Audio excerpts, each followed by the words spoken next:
You guys know Lizzo, right? You know Lizzo. The resident fat whale? Yes, I am aware. Skinny fat whale now. Well, we're actually big fans of Lizzo, believe I know it or you not. are. Don't wrap me into we. I know you're a big fan of Lizzo. Her last album I have played front to back multiple times, and it's not that bad. And we kind of do like Lizzo because Lizzo has started to lose weight recently, and she's really been working on herself.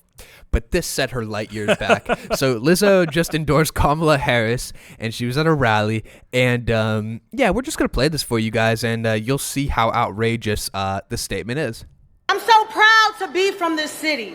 You know, they say if Kamala wins, then the whole country will be like Detroit. Okay?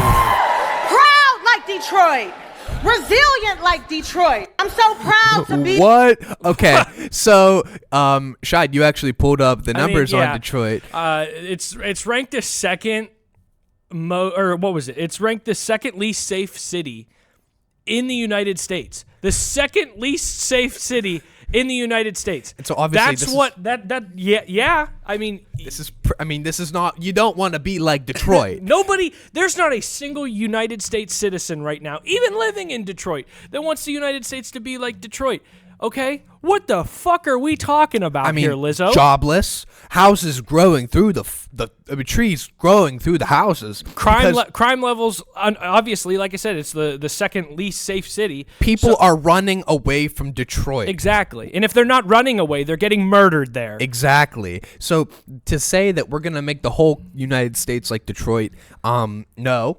Yeah. I don't think that's a good idea, first off. And second off, too, I mean, we could pull up the stats. I know you were looking at stats. I was trying to find them. They weren't telling. I mean, they were saying that it was down. Crime rate was down 15%. And Detroit is kind of making a comeback in terms of its economy, but still, I mean, it is nowhere near like the model that America should strive towards. No, and that's the thing. Like, we saw Donald Trump obviously compare to Detroit and say that. Well, that's what they're talking about first off. Right. So that was what I was prefacing everything with, was we saw Donald Trump talk about Detroit and talk about the shithole that Detroit is.